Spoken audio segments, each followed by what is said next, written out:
emoción enorme estar acá. La verdad que viajamos con mucho entusiasmo con mi esposa. Tengo mucha expectativa de lo que pueda Dios hacer con lo que vamos a estudiar. La verdad que el tema que han elegido es precioso. A mí me entusiasma mucho hablar de... ¿Saben todos de qué se va a hablar, verdad? ¿Avisaron? Sí. De las doctrinas de la gracia. Y es hablar del Evangelio, eso es. Y es algo realmente maravilloso. Y es algo que espero yo que lo hagamos de tal manera que cada reunión terminemos asombrados, con la boca abierta, y eso es lo que debe pasarnos para motivarnos a adorar a Dios de todo corazón. Hay verdades en la Biblia que nos tienen la capacidad de transformarnos, y lo que llamamos las doctrinas de la gracia, por supuesto que sí, pero aún ya es el Evangelio, tiene la capacidad de convertirnos, de regenerarnos. Pero aún personas regeneradas dan testimonio de que hubo un momento en sus vidas cuando, como decimos en Argentina, le cayó la ficha y pudieron ver como en otra dimensión la grandeza de Dios, poner todas las cosas en su lugar. Y eso, las doctrinas de la gracia tienen la capacidad de producir en nuestra mente, se dice ahora como un cambio de paradigma, digamos, empezar a ver las cosas de otra forma. Y eso esperamos que pase. ¿Sí? Dicho en pocas palabras, es como que recién cuando entendés ciertas verdades de la Biblia, pones a Dios en el centro de todas las cosas. Y eso cambia todo. Y eso esperamos que suceda en la medida que ustedes, con la ayuda de Dios, todos nosotros podamos comprender. Estoy contento que se grabe, porque estamos hablando... ¿Se acuerdan que Pablo decía que yo les di a beber leche y no carne, porque no son todavía capaces? ¿Se acuerdan de eso? Después el autor de Hebreos dice que estaba triste porque los lectores en Hebreos no habían madurado y seguían con las cosas rudimentarias, las cosas básicas de la fe, cuando ya tendrían que haber pasado a cosas mucho más profundas. Bueno, nosotros vamos a estar considerando cosas muy profundas de la fe, y eso puede significar que algunos de ustedes capaz que todavía no están preparados para cosas tan profundas. Puede ser, no sé. Pero entonces lo bueno que se graba, no te sientas mal, cada uno de nosotros estamos en distintas etapas. Después lo puedes volver a ver y quizás en algún momento de esos puedas, con la ayuda del Señor, conectar algunos cabos sueltos, digamos así. Pero es muy importante, para mí es muy importante comenzar esta serie. Creo que van a ser seis encuentros que vamos a tener acá, 6 sermones o 6 enseñanzas. Empezar con quizá lo más profundo de todo. Así he decidido, porque pienso que es muy importante que veamos todo lo que vamos a considerar a partir de mañana y el domingo, lo veamos desde otro punto de vista. Es muy importante. Y para mí, lo que vamos a ver ahora puede llegar a tener la capacidad de hacernos ver todo de otra forma. Yo soy profesor de física y química. Y hace años compré un libro que me llamó mucho la atención, que se llama La Física, escrito por Albert Einstein. Albert Einstein tuvo el detalle de escribir un libro a nivel de difusión, de divulgación científica, que empieza con el ABC, digamos así, de la física, y ya a partir de la mitad no entendés nada. Porque empieza a hablar de la teoría de la relatividad, que él es el... Ustedes saben que Einstein descubrió algo que nunca antes nadie había visto en cuanto a ciertos detalles de la física que son muy, muy complicados. Pero él comienza su libro hablando de cosas muy sencillas que las podemos entender todos. Y dice algo notable para tratar de entender esto de la relatividad. Él dice, imagínate que vas adentro del vagón de un tren, sentado, y mirás la lámpara que está en el medio del vagón del tren, y para vos la lámpara está quieta. No se está moviendo la lámpara. Vos estás sentado y ahí está siempre la lámpara. Ahora imagínate, dice Einstein, que estás parado en la estación y ves pasar el tren. Y mirás la lámpara adentro del vagón y ¡fiu!, pasa la lámpara volando. Imagínate que vas con un auto al lado del tren y llegás a la misma velocidad que el tren y mirás y de nuevo parece que no se está moviendo porque vas a la misma velocidad que va la lámpara. Entonces Einstein dice todo esto y otros ejemplos más para decir que él llegó a un momento en su vida que estaba convencido que todas las observaciones que hacían los físicos estaban mal hechas, o muchas de ellas. Porque estamos parados en la Tierra y la Tierra se está moviendo a una velocidad tremenda, pero no nos damos cuenta. En este momento la Tierra está girando a una velocidad tremenda y sí, ninguno de nosotros nos estamos despeinando ni nada por el estilo, ¿verdad? Porque estamos todos girando a la misma velocidad que la Tierra, entonces no nos damos cuenta. Y todas las cosas que estudiamos están girando junto con nosotros, entonces para mí está todo quieto. Y Einstein dijo, no está todo quieto, se está moviendo todo y a una velocidad tremenda. Entonces, si alguno de nosotros tuviera la capacidad, dice Einstein, imaginativa, como para mentalmente, en sus pensamientos, irse afuera de la Tierra y estudiar la Tierra desde afuera, podían descubrirse cosas nuevas. Y eso es lo que él hizo, tremendo. En su mente se imaginó que estaba afuera y observaba desde afuera cómo todo estaba sucediendo. Y ahí inventó su teoría de la relatividad. Bueno, en teología pasa algo parecido. Pasa algo muy parecido. Nosotros llegamos a conocer a Dios, experimentando a Dios, los que somos salvos, creyentes. Un día, por la gracia y misericordia de Dios, nos hemos encontrado con Dios. Y eso nos ha transformado la vida. Pero a partir de ese momento, normalmente lo que nos ha pasado es que empezamos a observar todo desde donde nosotros estamos parados. Yo empiezo a pensar en Dios desde mi punto de vista, a ver todas las cosas desde como yo pienso. Pero Dios no es así. Si nosotros pudiéramos, por alguna forma, mirar todo como Dios lo ve, no como nosotros lo vemos, empezaremos a tener otra dimensión de lo que es nuestra salvación. Porque no es como nosotros la imaginamos, es otra cosa. Y eso es lo que hace la Biblia. Y el texto que vamos a considerar hoy, que es Efesios 1, realmente es algo único en las Escrituras. Y es como si el apóstol Pablo nos estuviera, por medio del Espíritu Santo, contándonos cómo es la salvación desde los lugares celestiales en Cristo Jesús. Y nos vuela la cabeza, realmente.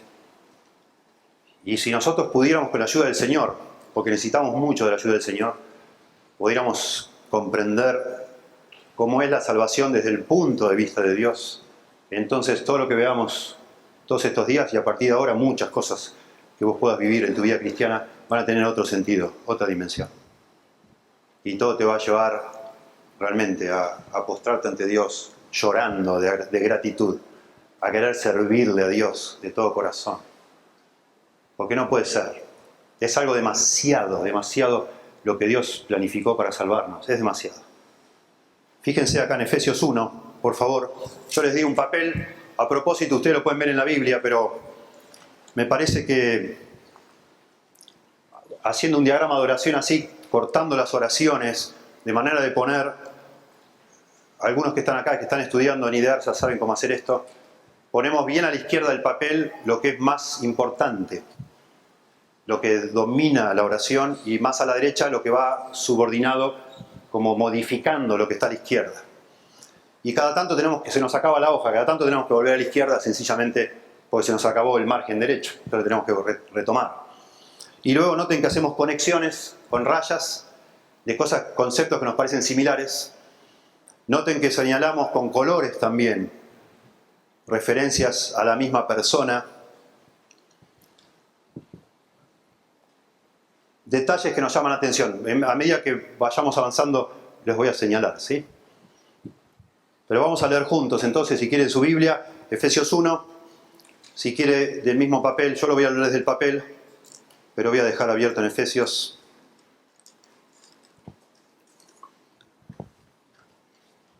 Porque en algún momento vamos a ir al contexto.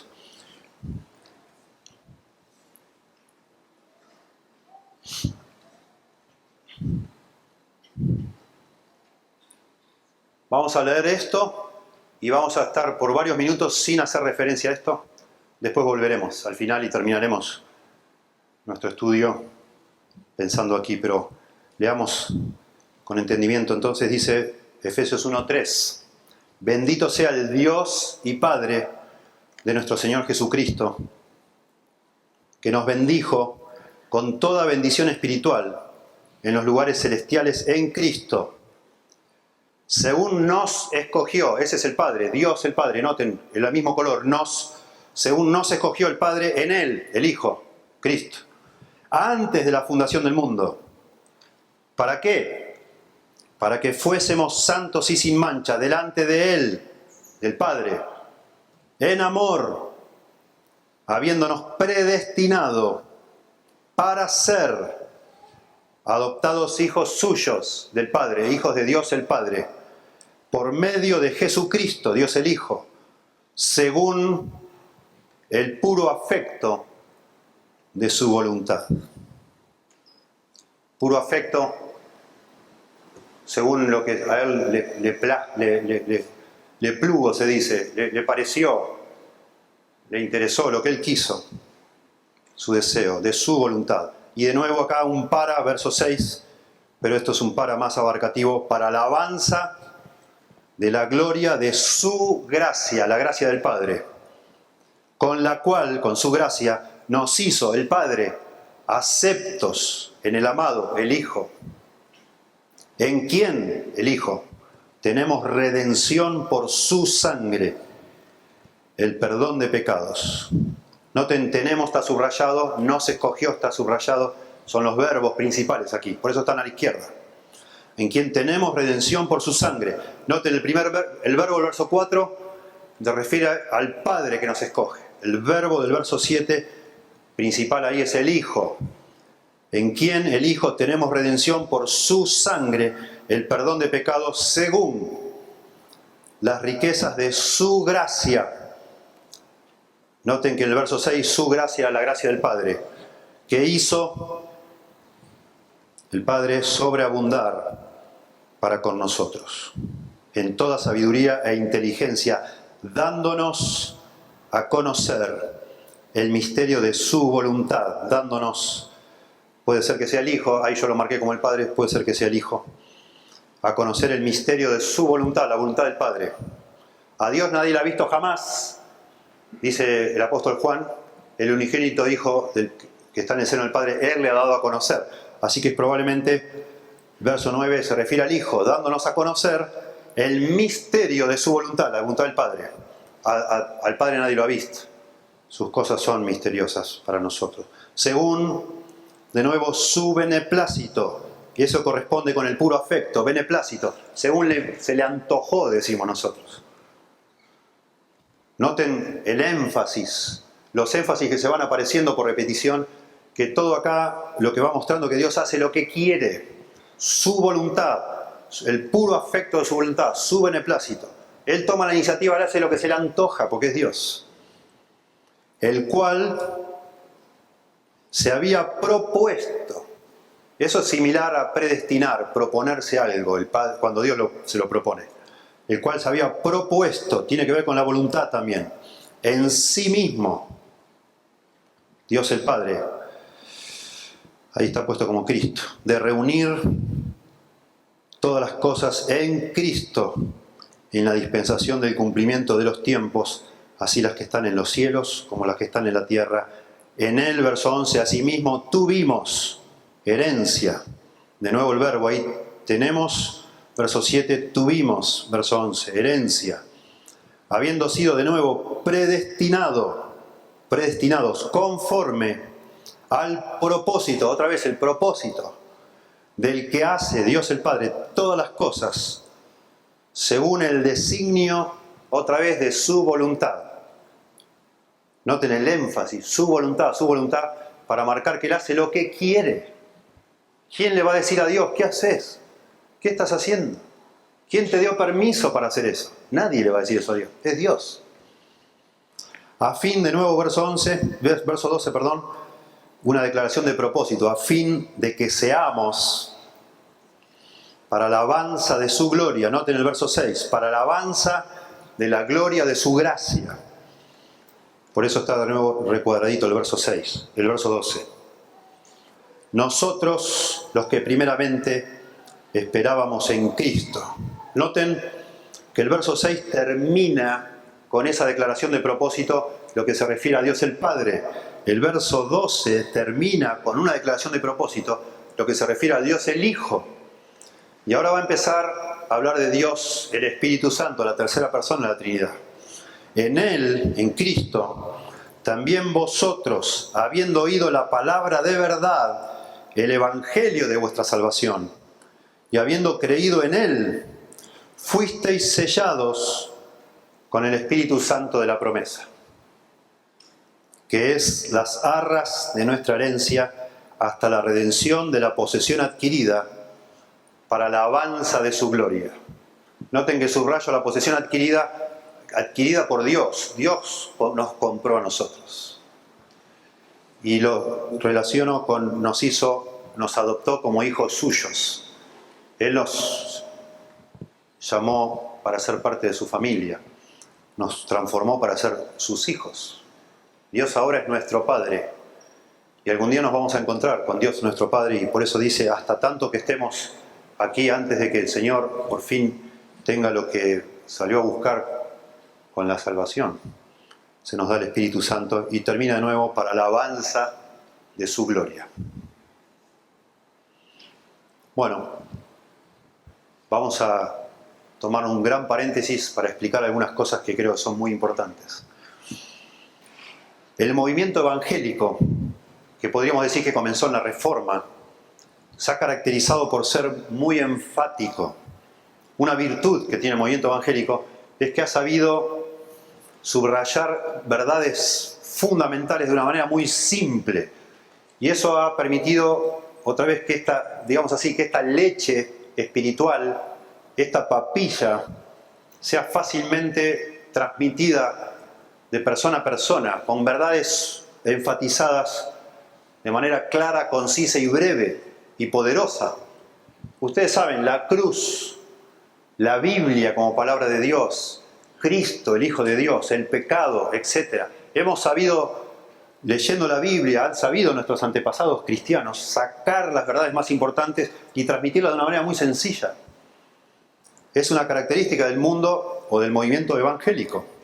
Excelente. Para mal o para bien, los evangélicos hemos sabido condensar el evangelio en 4 verdades espirituales, como solemos decir. ¿Verdad? Tremendo. Otras personas, si ustedes saben, si antes pertenecía a otra corriente cristiana, usted sabe que no es tan claro, confuso, parecen filósofos hablando a veces los ministros de otras iglesias. No se entiende nada. En cambio los evangélicos, ¡pum!, cortito y al pie, como decimos, pecado, Dios es santo, vos sos un pecador, eso no, es como el agua y el aceite, Cristo vino a morir, Cristo es Dios, pum, pum, pum, pum, listo. Arrepentite, crees y serás salvo. Buenísimo. Pero eso se nos ha convertido en un problema. Porque eso sirve para un punto, pero no sirve para todas las cosas. Yo me acuerdo cuando estudiaba en la secundaria, agarraba los apuntes y los resumía en una hoja. Después resumía la hoja en otro más chiquito y después me hacía un papelito así chiquitito y me lo guardaba en el bolsillo por las dudas. Y nunca lo usaba. Porque el ejercicio de resumir, 10 páginas en una hoja, después la hoja en una hojita y la hojita en un papelito, el esfuerzo mental de condensar todo en 4 cosas fundamentales me hacía pasar todas las pruebas bárbaro. Pero a la semana no me acordaba de nada. Y siempre fue así. Así por lo menos fue mi forma de estudiar. Me acuerdo por el momento, rescato lo esencial, pero para poder rescatar lo esencial dejo de lado el trasfondo que le da sentido a eso esencial. Y llega un momento, y es lo que le ha pasado con nuestro mundo evangélico al cual pertenecemos, llega un momento que sabemos repetir como loros esas consignas súper concisas, pero no sabemos bien a qué se refieren, porque nos hemos perdido lo que es las profundidades que están detrás de esas consignas. Entonces repetimos las 4 verdades espirituales, pero no sabemos realmente, nos parece que el Evangelio son esas cosas, y no lo es. Es mucho más profundo que eso. Es mucho, mucho más profundo, demasiado profundo es el Evangelio. Un puritano llamado Thomas Goodwin solía decir, los asuntos del Evangelio son profundos. Los asuntos del Evangelio, agrega, son los profundos asuntos de Dios. El Evangelio, lo que nosotros llamamos las 4 verdades espirituales, eso es una caricatura del Evangelio. Es mucho más profundo, demasiado más profundo. Demasiado. Y no estamos acostumbrados a pensar tan profundamente. No estamos acostumbrados. Le explicamos a alguien el Evangelio y me dice, no entiendo, explícame mejor. Y decís, bueno, la cruz. Sí, ya entendí la cruz, pero dame otro ejemplo. ¡La cruz! Pero explicamos cómo, la cruz. Y es así. Esa es nuestra manera de ir más profundo, de decirlo más fuerte. Pero no, se nos queman los papeles porque tenemos todo condensado en algo demasiado sencillo. El apóstol Pablo es el gran ejemplo de esto. Ustedes se acuerdan, ya en Filipos, estaba en la cárcel, Hechos capítulo 16, viene el terremoto, parece que se escapan todos los presos, el carcelero está desesperado pensando que le van a hacer responsable porque se fugaron todos. Y Pablo dice, no, tranquilo, acá estamos, los mismos que habían estado toda la noche cantando himnos. El hombre está bajo convicción de pecado y le dice a Pablo, ¿qué debo hacer para ser salvo? ¿Qué debo hacer para ser salvo? Y Pablo no duda ni un instante y le dice una condensación maravillosa del Evangelio. Cree en el Señor Jesucristo y serás salvo, tú y tu casa. ¡Pum! Míralo a Pablo. Pablo no le dijo, momento. No se dice qué debo hacer para ser salvo. ¿Qué hizo Dios para que vos seas salvo? Carcelero, no seas tonto. Vos no tenés que hacer nada. Y no empezó a dar una clase de teología a Pablo. No empezó a divagar con todo el drama de la redención, comenzando en Génesis, la eternidad pasada, y mostrando todo el sistema de sacrificios como... No hizo eso Pablo. Cree en el Señor Jesucristo y serás salvo. ¡Pum! Eso es ser enfático, ¿verdad? Sin embargo, cuando vemos en otras cartas de Pablo, vemos que él era capaz de ir mucho más profundo. Cuando le escribe a los Corintios, le dice también de una manera estratégica, cuando fui a vosotros, me propuse no saber nada, sino solamente a Cristo y a este crucificado. O sea, fui con la consigna, cortito y al pie, para evangelizarlos a ustedes. Eso fue la primera vez que fui. Pero ahora vengo con el camión con acoplado acá para explicar todas las verdades que hay detrás de esa consigna. O de esas consignas. Cuando se despide de los ancianos de Éfeso, dice que él no ha rehuido de explicarles todas las verdades de Dios. Todo el consejo de Dios. He estado con ustedes 2 años y cada día en las casas, en forma pública, en forma privada, he estado enseñando. Y por supuesto tenemos las cartas de Pablo donde enseña, pero mucho más profundo. Tenemos aquí a los Efesios. Acá se salió completamente de esa sobresimplificación y se metió de lleno a hablarnos del trasfondo que tiene el Evangelio. Y nosotros como cristianos no podemos vivir toda la vida tomando leche espiritual. No podemos. No podemos vivir toda la vida subsistiendo nuestras almas con las 4 verdades espirituales. No podemos. Y lamentablemente nos crea esa sensación de que sabemos un montón y somos unos ignorantes completos. Pero parece que, bueno, sí, yo ya sé. Ya está. Sí, ya entendí. Soy pecador, sabés los versículos de memoria, etc. Y todos los demás puntos. Por supuesto que no. Tenemos que ir mucho más hondo. Necesitamos salir de ese egocentrismo nuestro, que no necesariamente es pecaminoso, es normal, como de un bebé, mientras es bebé. Todo para mí. Pero a medida que va creciendo una persona, justamente porque va madurando, empieza a ver que el mundo no está girando todo alrededor mío. Y no es así.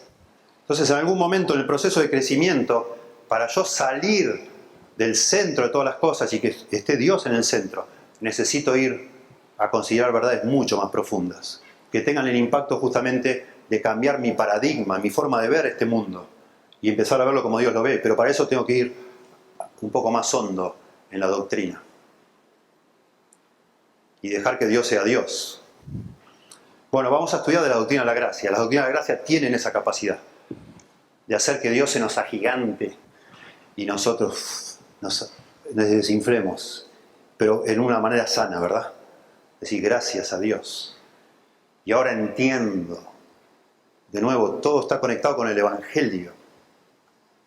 El Evangelio son las cosas profundas de Dios. Eso es el Evangelio.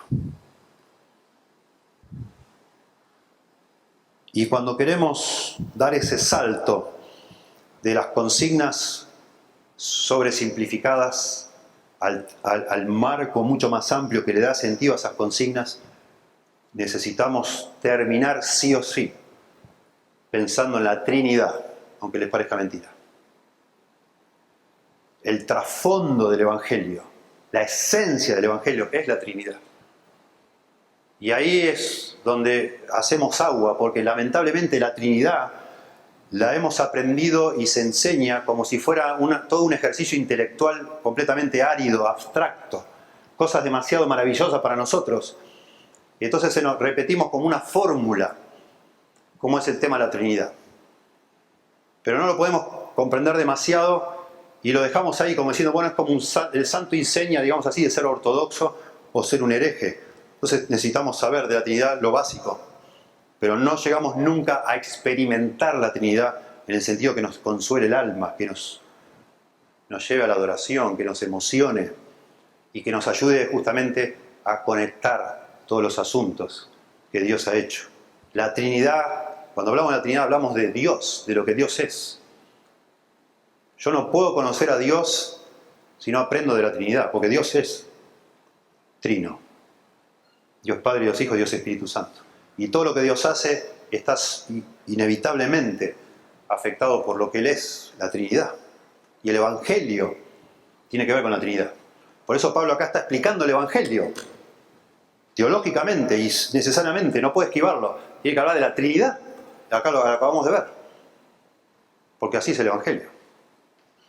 Y asombrosamente los que estamos acá, todos los que somos convertidos, sabemos más de la Trinidad de lo que podemos explicar. Todos los seres humanos sabemos más de lo que podemos explicar. Yo sé un montón de cosas que no sé cómo explicarlas, pero las sé. Mis hijos cuando eran niños iban creciendo y sabían muchas cosas, aunque no las saben explicar, las aprenden por experiencia. Usted no puede llegar a ser un cristiano, y yo tampoco, si no experimentó de alguna manera la Trinidad. Porque el Evangelio fue planeado por Dios en la eternidad pasada, acabamos de ver, fue conseguido, fue ejecutado por el Señor Jesucristo, el Hijo, en la cruz, y es aplicado a tu corazón y al mío por el Espíritu Santo. Todos nosotros sabemos más de la Trinidad de lo que podemos explicar, pero sí sabemos. Cuando uno está enseñando, cuando un padre enseña a un hijo, cuando un profesor enseña a un alumno o alumnos, en algún punto ustedes saben. Y vos sabés, y algo te hace ruido cuando algo está mal, y si alguien te pide que expliques, no lo sabes si explicar muy bien, pero vos sabés que no está bien. Algo está mal, pero no sabés cómo explicarlo. Bueno, es un conocimiento que todos tenemos de algunas cosas, aunque no las podamos expresar. Todos conocemos de la Trinidad. Todos lo conocemos, algo. Por supuesto que sí. Y de ese punto que conocemos, de ahí tendríamos que partir, no tanto a teorizar como han hecho teólogos en la antigüedad, sino tendríamos que partir yendo a las Escrituras, en definitiva, que son las que iluminan nuestra comprensión, para ver dentro de lo que hemos experimentado la Trinidad, cómo podemos comprender aún más de la Trinidad.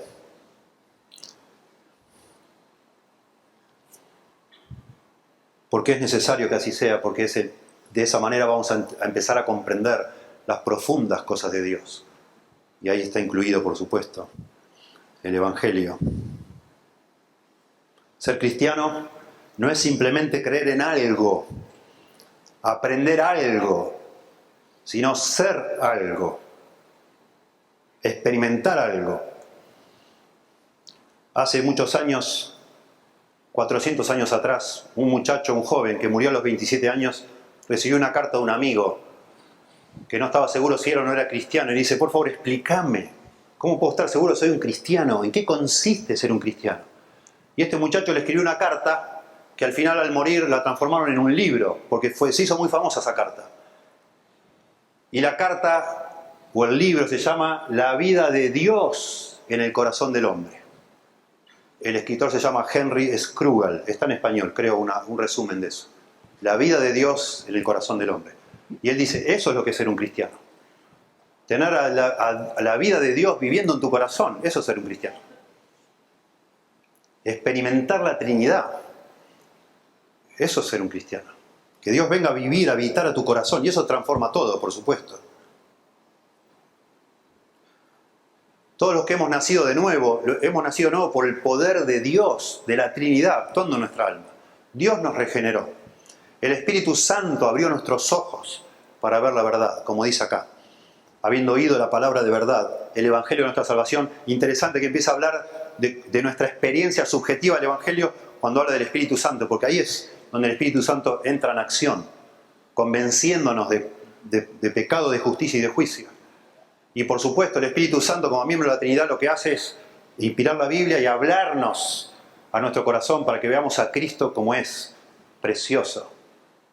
Porque para nosotros el Señor es precioso. La Trinidad obrando en nuestro corazón. Pablo allá en Romanos 8 habla de indistintamente el Espíritu de Dios, el Espíritu de Cristo, el Espíritu Santo, es lo mismo. La Trinidad habitando en nuestro corazón de una manera maravillosa. Lamentablemente cuando nosotros somos como niños, me paso dando ejemplo de la escuela, porque es lo que es parecido. Somos como niños de escuela. Cuando empezamos a estudiar doctrina, empezamos a transitar, digamos así, ese sendero de verdades muy profundas, y en cuanto damos un poquito de paso ya estamos preguntando, ¿y para qué me sirve esto? ¿Y para qué me va a servir esto? Así como estamos en la escuela, profe, ¿va a tomar esto en la prueba? No, no sé, bueno, entonces ni me interesa. ¿Y para qué sirve esto, profe? ¿Y para qué quiero saber esto? ¿Y qué aplicación tiene esto? ¿Y qué importancia tiene? Y perdone que lo diga así, pero es lo que así somos. En algún punto, de pronto, sin darnos cuenta, nos preguntamos, ¿y para qué me sirve la Trinidad? ¿Y para qué me sirve la Trinidad? Qué pregunta más imbécil. La Trinidad es Dios. Dios es la Trinidad. Nadie de nosotros se atrevería a preguntar, ¿y para qué me sirve Dios? Porque Dios no me sirve a mí. Es Dios. No se puede hacer esa pregunta de Dios. Es mi necesidad más grande y la tuya más grande que tenemos. Y de nuevo, con esa manía que hemos adquirido de querer que todo sea práctico, todo sea aplicable, nos estamos perdiendo las grandes verdades de Dios, las profundas verdades de Dios. Y eso, al no comprender las profundas verdades de Dios, tenemos todo un montón de cosas que Dios ha preparado para nosotros, que no las podemos conocer. Porque solo pueden comprenderse cuando Dios es enorme en nuestra mente. Con un Dios chiquitito en mi mente hay un montón de cosas, no me interesan, no las puedo digerir, no las puedo entender, ni me llaman la atención. Porque me falta un concepto. Tengo que salirme, como decía Einstein, del mundo mío y mirar desde afuera para que todo sea otra cosa. Porque así debe ser. Cuando Dios en mi mente es lo que debe ser. Y eso de nuevo se logra metiéndonos en la doctrina de la Trinidad. La Trinidad yo no debo buscar la Trinidad para comprender algo más allá de eso, porque eso es todo. Es Dios. No hay nada más allá. La Trinidad es hermosa en sí misma, es sutil, es preciosa, sacia nuestra alma, satisface nuestra sed en sí misma, porque es Dios. Es la manera en que es Dios. Dios es Dios Padre, Dios Hijo y Dios Espíritu Santo. Y así lo debo conocer. Así lo debo conocer. Y Dios, a través de la Biblia, ha querido mostrarnos cómo es la Trinidad, porque nos la necesitamos comprender. Es muy interesante, entre paréntesis, que la Biblia no enseña tanto de la Trinidad, sino que es como que la Trinidad, digámoslo así, secretea entre ella y nos deja, por medio de la Biblia, que nosotros bichemos o escuchemos como alguien que escucha una conversación de otro por arriba del hombro, o está sentado ahí. Este verano yo estaba en la playa, acostado, muerto de sueño, tirado, no podía dormir porque escuchaba todas las conversaciones de todo el mundo ahí, me mataba la risa, las ridiculeces que hablaban. Cuando vamos a la Biblia, asombrosamente, En vez de hablarnos directamente a nosotros para decirnos, bueno, la Trinidad es así, es así, es así, punto 1, 2, 3, 4, 5, lo vemos al Hijo hablando con el Padre. Y lo vemos al Padre hablando sobre el Hijo. Este es mi Hijo amado en quien tengo complacencia, por ejemplo. Y nos permite, porque en definitiva la tercera persona de la Trinidad, el Espíritu Santo, intencionalmente, deliberadamente, ha querido plasmar en las Escrituras todas esas conversaciones para que nosotros, de reojo, digamos así, las comprendamos, las conozcamos y a través de esas ventanas podamos entrar en ese mundo maravilloso, precioso y profundo que es la vida de Dios en sí misma, las relaciones dentro de la Trinidad. Dios es ese ser que existe como el amor trinitario del Padre por el Hijo en la unidad del Espíritu. Hay así personas les gusta hablar de la Trinidad, el amor del Padre por el Hijo en la unidad del Espíritu. La vida sin límites que Dios vive en sí mismo, dice un teólogo, en el hogar, en la tierra feliz de la Trinidad, así le llama a esta persona, sobre todos los mundos, es perfecta, es completa, inagotable e infinitamente bendecida. Vamos a llegar a la doctrina de la gracia. Por favor, tengan paciencia con esto. Esto es solo una muestra, ojalá que Dios me use de mi deseo y mi oración, para pinchar en ustedes una intriga, una sed de conocer más y de buscar y de aprender. Apenitas rascamos la superficie haciendo estos comentarios.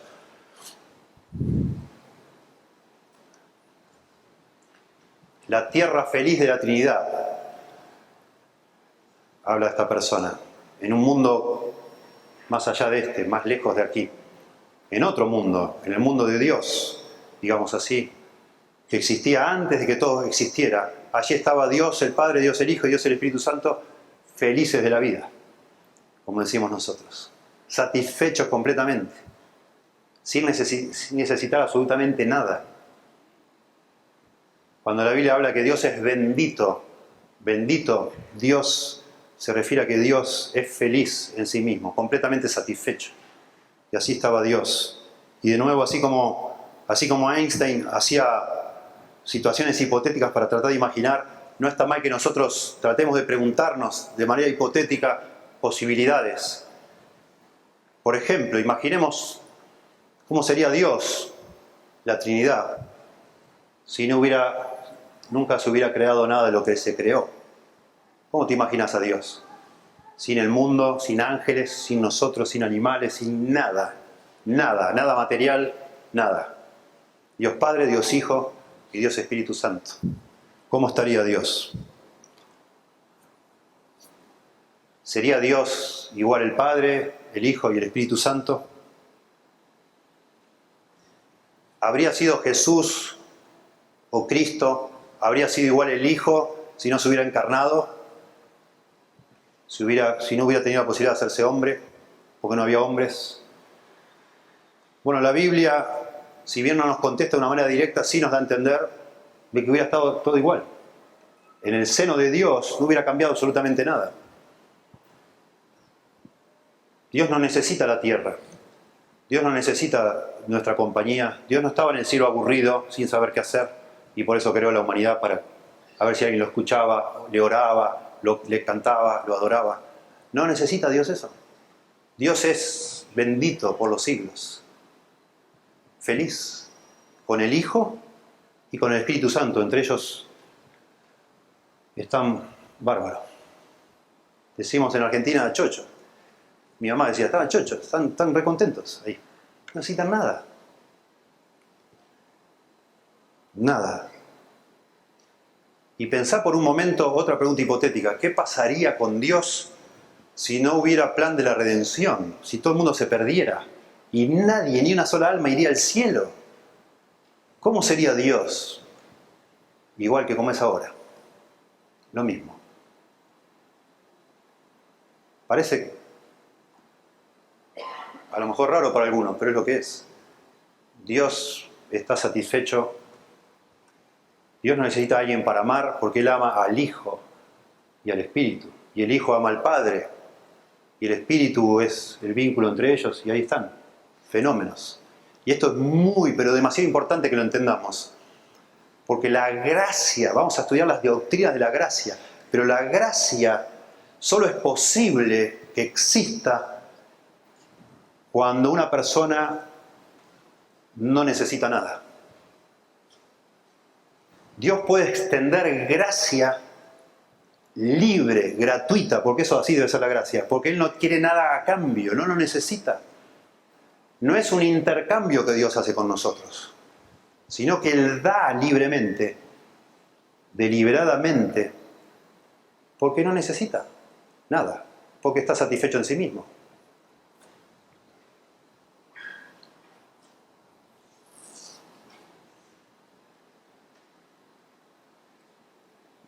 Miren, puede sonar un poco audaz que nosotros miremos para atrás y tratemos de imaginarnos lo que pasó en la eternidad pasada, pero no es tan audaz. Bueno, en un sentido sí lo es, pero no tanto. La Biblia, yo digo, nos da permiso para hacer eso. Los profetas del Antiguo Testamento solo decían que Dios había escogido a Israel. Cuando venimos al Nuevo Testamento, los apóstoles dicen que Dios nos escogió y agregan antes de la fundación del mundo. ¿Y cómo se atreven estos apóstoles a hablar de lo que pasaba antes de la fundación del mundo? ¿Cómo sabían ellos? Porque la Biblia, porque vino Cristo, el Hijo de Dios, a revelarnos de una manera mucho más profunda, cosas que de otra manera no sabríamos. Y porque tenemos las Escrituras y el Espíritu Santo, y porque Cristo vino a revelar a Dios, y porque el Hijo hablaba con el Padre habla con el Hijo, y el Espíritu Santo inspiró las Escrituras, nosotros podemos hablar con cierta certeza de lo que pasaba antes de que el mundo fuera creado. Y en la Biblia se nos dice que antes de que el mundo fuese creado, Dios era feliz, completamente feliz. De manera que no podemos imaginar que Él creó nada, ni que Él nos redimió porque necesitara algo. Nada necesita Dios. Entonces ambas actividades, la creación y la redención, surgen completamente de su gracia, libre, soberana, sin ningún tipo de obligación. Así hablamos nosotros cuando hablamos de la gracia. A veces aparecemos con un regalo, pensamos en alguien que apreciamos mucho, decir, lo vas a ir a ver y decir, bueno, le voy a llevar algo. Y te apareces con algo. Y la persona te dice, pero no hacía falta que hagas eso. No, ya sé que no hacía falta. Por eso lo hago. No hacía falta. Porque esto es un regalo que te estoy haciendo. Eso es gracia. Naturalmente decimos, no hacía falta. Bueno, cuando pensamos en Dios, así tenemos que pensar. No hacía falta que Dios cree el mundo, pero lo creó. No hacía falta que Dios mande a su Hijo a morir en la cruz, pero lo envió. No hacía falta que Dios nos lleve al cielo. A Él no le hace falta eso, pero lo hizo. Y eso es la gracia de Dios. Porque se le antoja. Acá como acá lo subraya una y otra vez. Por el puro afecto de su voluntad. Así se le antojó a Dios. Porque es Dios y hace lo que se le antoja. Pero nada más que por eso. Pero nosotros no podríamos comprender esto si no entendemos algo de la Trinidad. Porque si Dios no fuera Dios, Padre, Hijo y Espíritu Santo, sí necesitaría algo. Si fuera a un solo Dios, bueno, hay un solo Dios en 3 personas. Si fuera una sola persona, entonces sí, el Padre te lo tenés que imaginar ahí en la eternidad sin saber qué hacer. Dios solo. Sin Hijo y sin Espíritu Santo. Entonces sí nos necesita. Pues está solo. Y entonces es una bendición para Dios que de golpe un día esté en el cielo rodeado de una multitud que le está cantando. Buenísimo. Porque estuvo solo, como un hongo ahí toda la eternidad. Pero no ese es el caso. Porque está Dios el Padre, Dios el Hijo y Dios el Espíritu Santo. Porque es así, Dios está contento en sí mismo, completamente satisfecho. Y es necesario que entendamos eso, las cosas profundas de Dios. Porque el Evangelio son las cosas profundas de Dios. Y de ese ser que es Dios, completamente autosuficiente, de Él fluye lo que llamamos el Evangelio. Pero es de punta a punta, pura gracia de Dios, nada más. Nadie le puede agregar nada. Es porque Él quiso compartir su vida. Tan feliz, tan satisfecho Dios en el seno de la Trinidad, que parece que quiso extender esa felicidad, esa bendición, para que otros sean benditos. Bendito sea el Dios y Padre de nuestro Señor Jesucristo, que nos bendijo con toda bendición espiritual en los lugares celestiales en Cristo. Porque Dios es bendito, porque Dios es feliz, porque está satisfecho, entonces Él derrama esas bendiciones y las comparte con algunas de las personas que Él creó, porque hace lo que se le antoja.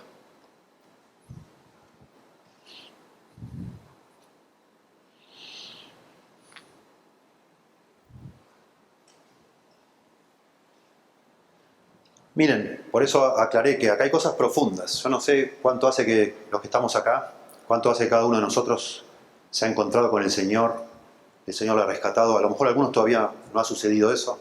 Y es mi oración también que Dios use esto que estamos compartiendo hoy, estos días. Pero nosotros toda nuestra vida empieza por la obra del Espíritu Santo, pero nosotros no somos capaces de interpretar eso. Nosotros en algún momento, por la obra y gracia del Espíritu Santo, que obra en nuestro corazón, empezamos a ver que estamos perdidos, que si nos morimos nos vamos al infierno. Empezamos a ver lo que sucedió en la cruz. Nos damos cuenta, por la gracia de Dios, que Jesucristo es Dios hecho hombre, que Él estaba pagando por mis pecados, siendo un sustituto, etc. Y entonces de pronto, también por la ayuda de Dios, caemos postrados ante el Señor y le rogamos que nos salve. ¿Verdad? Yo me acuerdo el día que me convertí por la gracia de Dios, 1 de julio de 1984, no sabía nada de teología, nada, cero. Pero el Señor, Dios, el Espíritu Santo, tocó mi corazón y con su palabra, por supuesto. Y me entregué al Señor. Y solo sabía que yo era un pecador y que el Señor era mi Salvador. Y pasaron las semanas y hasta me empecé a dudar de que si no será todo un engaño o qué, pero bueno, gracias a Dios por su palabra, el Espíritu Santo y su iglesia, comencé a comprender un poquito más, pero toda mi experiencia de Dios era que yo soy salvo. El Señor me salvó, el Señor me ama, murió por mí, yo no lo merezco, Él me salvó. Pero en algún momento, en mi experiencia y la experiencia normal de cualquiera de nosotros, en algún momento no nos conformamos con eso.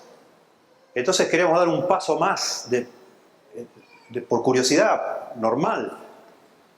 ¿Y cómo que el Señor me salvó? ¿Cómo es posible? ¿Cómo hizo para salvarme Jesús? Entonces ya quiero saber un poco más sobre la obra de Jesucristo. La obra de Jesucristo. Y empiezo a profundizar lo que puedo, según las personas que me ayuden o lo que yo pueda leer, etc. Y empiezo después ya a querer saber no solo lo que hizo Cristo, sino quién es Cristo. Y necesito comprender que el Señor es Dios y profundizar en eso. Y tarde o temprano, si yo sigo creciendo en la fe, voy a terminar en la Trinidad. Porque ¿cómo que Jesús es Dios?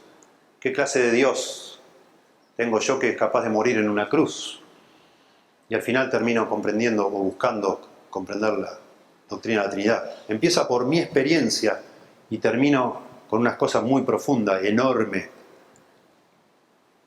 que es la Trinidad. Comienzo por, si lo pensamos con nombres doctrinales, comienzo por la soteriología, el aspecto de la soteriología, la doctrina de la salvación, que le llaman el aspecto subjetivo, que es lo que tiene que ver con la conversión, la regeneración, el nacimiento de nuevo, etc. Y enseguida me paso de ese aspecto, quizás a la cristología o al aspecto objetivo de la soteriología, que es la obra de Cristo en la cruz. ¿Qué es lo que hizo Cristo en la cruz? Y empiezo a comprender conceptos de la expiación, la redención, etc. Y de ahí paso a pensar de nuevo en la cristología, en la persona de Cristo, y inmediatamente termino en la Trinidad. Termino en la Trinidad.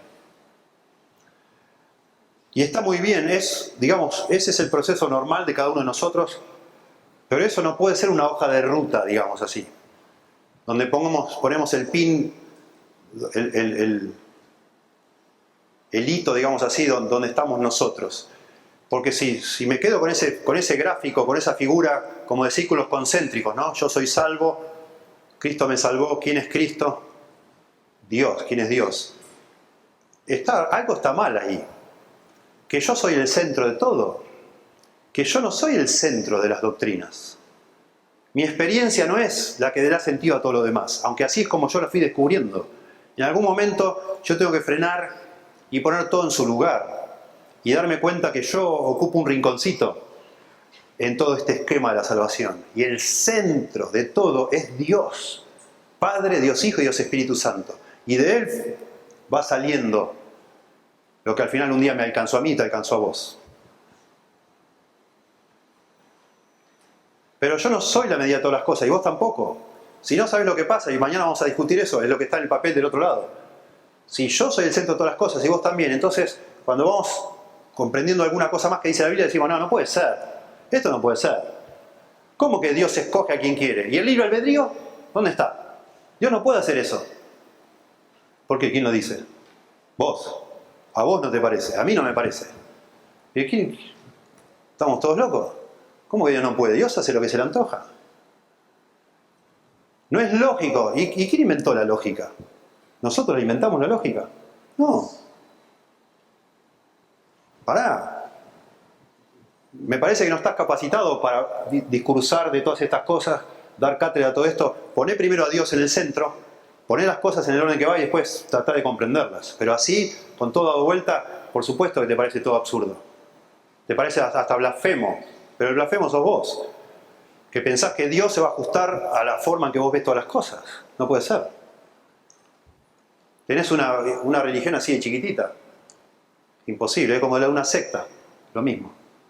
Dios es mucho más grande que todo eso. Y por eso empezamos hablando de esto. Tenemos que poner todas las cosas en su lugar primero, para después tratar de una cosa a la vez, tratar de analizarla desde el punto de vista como Dios las ha planeado y diseñado que es. No es otra cosa que digamos así, el ejercicio de lo que Él es.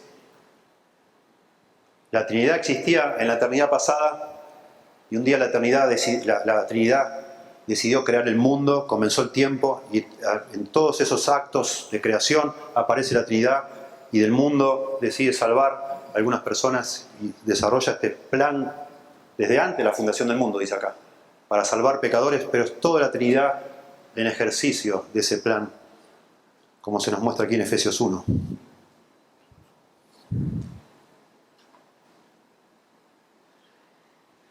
Me salteo acá.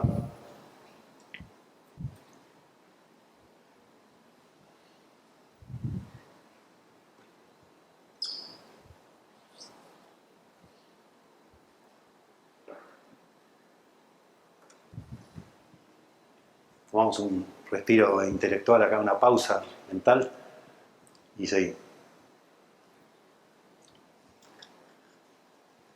Dice un puritano, Richard Sives, si Dios no tuviera una bondad comunicativa y divergente, nunca habría creado el mundo. El Dios, el deseo de comunicar, de extenderse hacia afuera. El Padre, el Hijo y el Espíritu Santo eran felices en sí mismos y se disfrutaban el uno al otro antes de que el mundo fuera. Aparte del hecho de que Dios se deleita en comunicarse y difundir su bondad, Dios se deleita en difundir su bondad, nunca habría habido ni creación ni redención. Precioso de pensar. Leo otra cosa que tengo aquí, que me gusta. Las Escrituras apuntan al hecho de que dentro de la vida del único Dios hay una relación eterna de paternidad y de filiación. Hay uno que es padre, otro que es hijo. Dios Padre y Dios Hijo.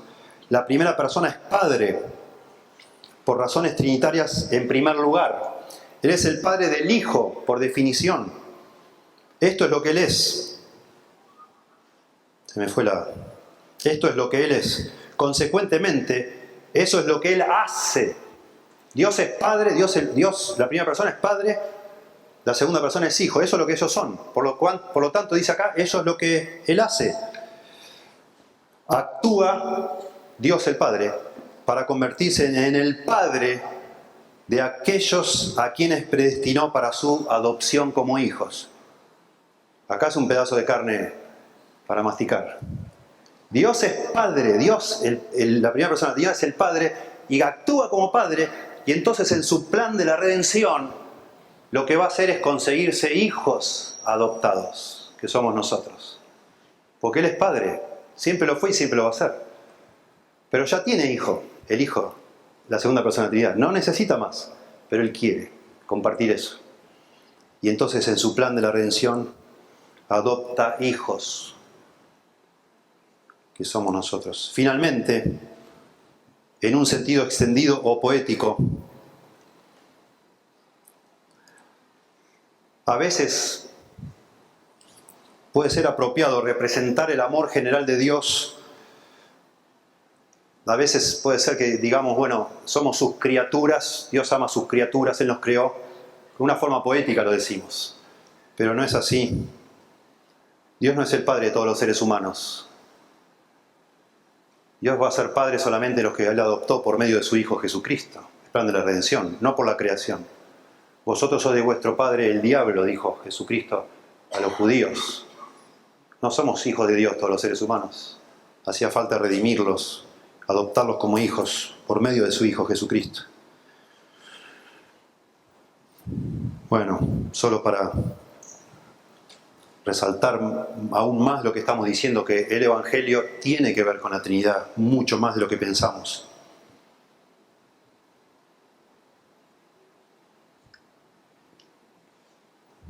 Y volvamos entonces a Efesios 1. Ahora sí. Efesios 1.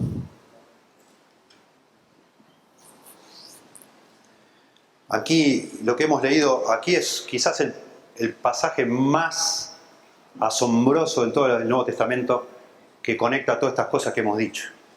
Y notablemente el apóstol Pablo va a hablar de cosas demasiado maravillosas, demasiado. Y notablemente es tan complejo las cosas de Dios que el apóstol Pablo empieza a escribir y guiado por el Espíritu Santo, inspirado por el Espíritu Santo, nunca para. Nosotros en español, está rarísimo esto, la Biblia de la Reina Valera es lo más similar al griego, el original, en que está escrito. El apóstol Pablo escribe 202 palabras sin poner un punto acá. Todo esto que hemos leído no tiene punto en el original. No tiene punto. Es una sola oración. Y uno dice, pero así nadie escribe. El apóstol Pablo sabía escribir y muy bien. El griego no es que en el griego los griegos se escriben así y nunca paraban. Es que Pablo empieza a explicar algo que es más allá de lo que una persona puede explicar. Es demasiado maravilloso. Y seguramente porque la palabra de Dios es viva y eficaz. La palabra eficaz tiene que ver que produce un efecto. El Espíritu Santo, en su inteligencia perfecta, ha querido que las Escrituras produzcan en nuestro corazón un efecto. Y el efecto de todo esto que pone acá Pablo en Efesios 1, en primer lugar, es volarnos la cabeza. Es comunicarnos de alguna manera, si aparte del contenido de lo que dice, si de alguna manera podía el Espíritu Santo agregar algo más para decirnos que esto es demasiado grande, era escribir de esta forma, única. La oración más larga de toda la Biblia, 202 palabras. Como para comunicar que ni aún el apóstol Pablo lo puede entender del todo. Es demasiado.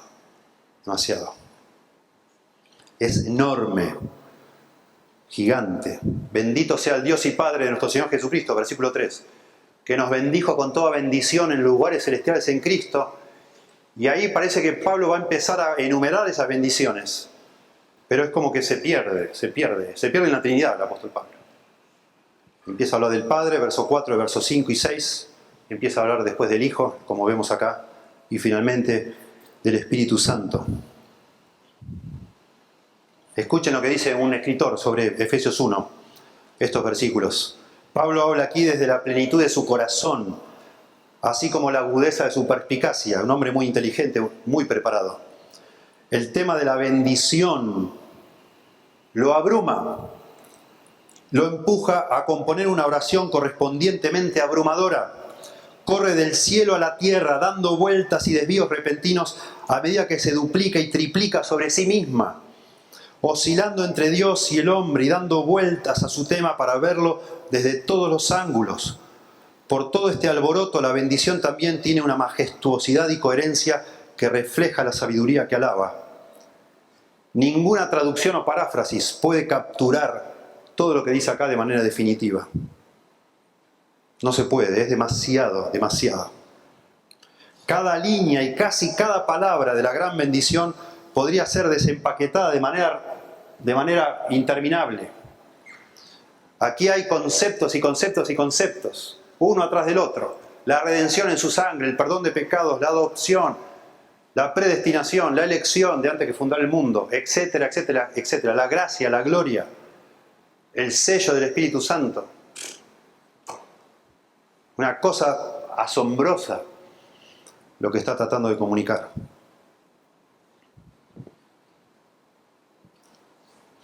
Sin embargo, para reflejar la manera en que muestra el tamaño y la forma del Evangelio, podemos permanecer fuera de los detalles.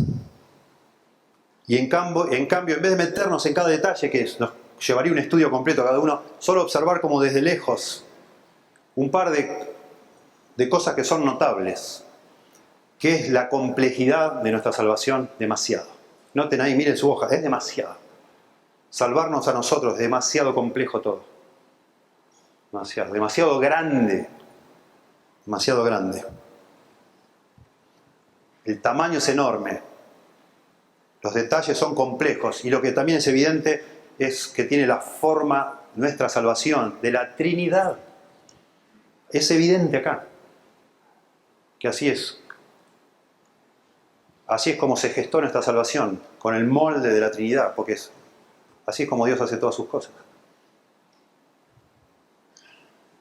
El Evangelio es grande, podríamos resumir todo esto, y el Evangelio tiene la forma de Dios Trino, Dios Padre, Dios Hijo y Dios Espíritu Santo, eso es lo que es. Maravilloso. Y vamos a ver, a partir de mañana, cuando veamos la doctrina de la gracia, que tienen todo que ver con la Trinidad. El Padre eligiéndonos desde antes de la fundación del mundo, eligiendo a algunos desde antes de la fundación del mundo, el Hijo viniendo a este mundo, encarnándose y pagando en la cruz con su muerte por la salvación de esos que el Padre eligió, y el Espíritu Santo aplicando esa salvación a los que el Padre escogió y por los que el Hijo murió, para poder salvarnos. Tremendo. Cada una de las personas involucradas en nuestra salvación, pero no uno en competencia con el otro, sino en armonía unos con otros. El Padre elige a algunos, el Hijo muere por esos que el Padre escogió, y el Espíritu Santo le llama a la salvación a esas personas, para que ni uno solo se pierda, ni uno solo, de los que el Padre quiere salvar. Esos son lo que llamamos las doctrinas de la gracia, y todo surge de la Trinidad, del ser de Dios, que es bendito por los siglos, que no necesita nada. El Evangelio, dice Pablo, de la gloria del Dios bendito. Notable que agregue en la palabra Evangelio el concepto de bendito. El Evangelio es el plan de Dios para salvar pecadores que no lo merecen, porque Dios es bendito, porque Dios no necesita nada y por eso es todo de pura gracia y nada más.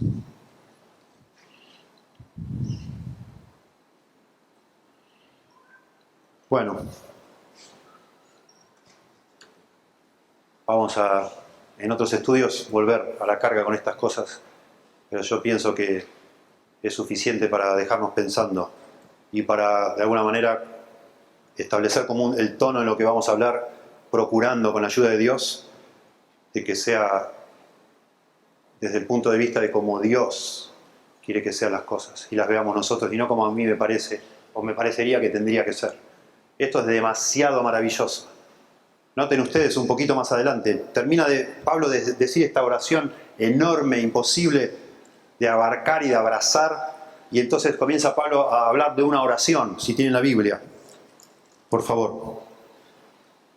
Noten como el apóstol Pablo, capítulo 1 de Efesios, verso 17, está diciendo que él ora.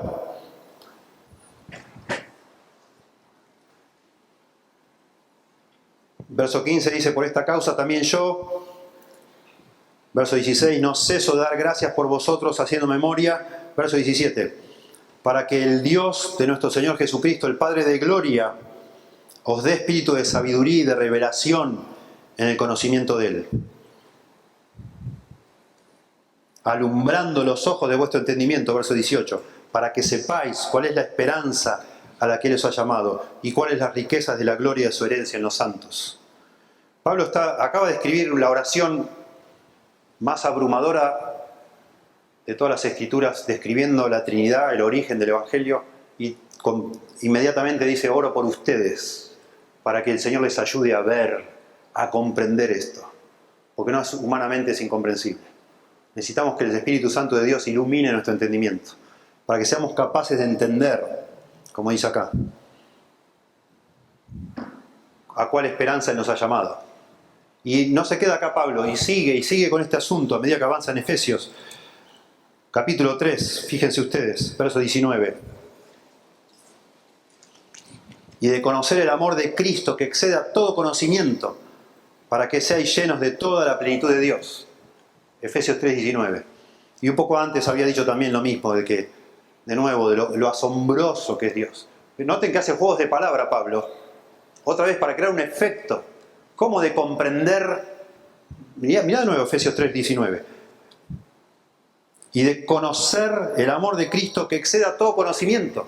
¿Cómo voy a conocer algo que excede a todo conocimiento? Yo no puedo, vos no podés, no podemos conocer algo que excede a todo conocimiento.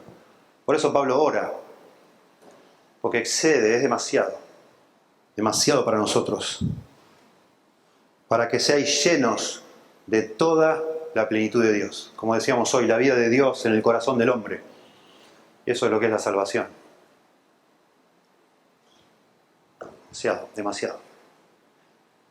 De manera que te animo a orar. Ahora seguramente salimos acá, nos podemos todos a conversar, pero en algún momento, a oscuras, antes de dormir, orá a Dios. Y oremos unos por otros. Señor, por favor, que tu Espíritu Santo nos ayude a comprender la esperanza a la cual nos ha llamado. Nos ayudes a comprender el Evangelio, Señor. Ayúdanos a comprender este amor de Cristo, este amor de Dios, esta gracia de Dios, que es completamente soberana, que hace lo que quiere. Ayúdame, Señor, a comprender. Yo oro por ustedes. Y estoy seguro, porque pasa en cada auditorio que uno está hablando, que hay personas acá que todavía no saben lo que es la gracia de Dios. Dios quiera que Dios tenga misericordia de vos y puedas ver, mientras consideramos estos temas, puedas ver lo que Dios es y cómo Dios, de una manera realmente que nos apabulla, nos abruma, ha querido buscar a una persona como vos y salvarla por pura gracia. Es tremendo, es precioso. Y si ya sos un creyente o una creyente, probablemente has estado todos estos años conforme con estos eslogan, con estos clichés, estas verdades comprimidas, hiper resumidas, y eso no ha logrado despertar en vos ni una gota de emoción, o no ha logrado mantener tu corazón enamorado del Señor, apasionado, agradecido, vibrando por el Señor. Bueno, es mi oración, otra vez, como dice Pablo, que puedas llegar a un nivel un poco más hondo, con la ayuda del Espíritu Santo, que Dios ilumine los ojos de tu entendimiento, y puedas comprender un poco más que esto no es un asunto de 4 verdades espirituales, es una cosa cósmica, no sé, enorme, de proporciones monumentales. Que el Señor te ayude a ver eso, y eso aviva tu alma, por supuesto. Así debe ser, ¿sí? Y que nos vayamos todos de acá transformados por la gracia de Dios, por las cosas maravillosas del Señor. Eso es lo que es la salvación. Te damos gracias, Señor, por tu palabra. Por favor, úsala en nuestras vidas. Yo, por supuesto, siento que no alcanzan las palabras, no alcanzan las explicaciones para poder comunicar algo, pero tan asombroso, tan glorioso, tan precioso, Señor. Pero por eso terminamos descansando en el Espíritu Santo, en su poder para iluminar nuestra mente, Señor. Por medio de tu palabra, que enciendas un fuego en nuestro corazón para comprender esa anchura, esa altura, esa profundidad del amor de Cristo que exceda todo conocimiento, Señor. Para que seamos llenos de toda la plenitud de Dios, para que sepamos todas las cosas que tú nos has concedido, Señor. Ayúdanos, Señor, a comprender un poco más de lo que hasta ahora hemos sido capaces. Ayúdanos, pido especialmente a cambiar el eje de nuestra forma de ver las cosas que nos suceden, las cosas que dice tu palabra, nuestras experiencias, que por medio de tu gracia y la obra del Espíritu Santo podamos comenzar a ver todo desde otro ángulo, desde otro punto de vista, desde los lugares celestiales y no desde la miseria de nuestra experiencia y nuestro corazón tan cambiante y tan egocéntrico, Señor. Ayúdanos a poner en el centro de todo lo que pensamos tu persona, Dios. Por favor, te rogamos. Bendícenos al retirarnos ahora, al descansar. Ayúdanos a ser sabios también en las conversaciones para dormir lo necesario y poder disfrutar de lo que tu palabra tenga para decirnos mañana. Ayúdanos a cada uno a volver ahora a reposar y terminar el día maravillándonos contigo, hablando en nuestro corazón, adorándote, Señor, en el secreto de nuestros pensamientos, tratando de imaginarnos todo sin este mundo, solo la Trinidad, y tú planeando la salvación que un día nos iba a alcanzar, Señor. Ayúdanos a adorarte de corazón, porque es lo que más necesitamos, Señor. Te lo rogamos en el nombre de Jesús. Amén.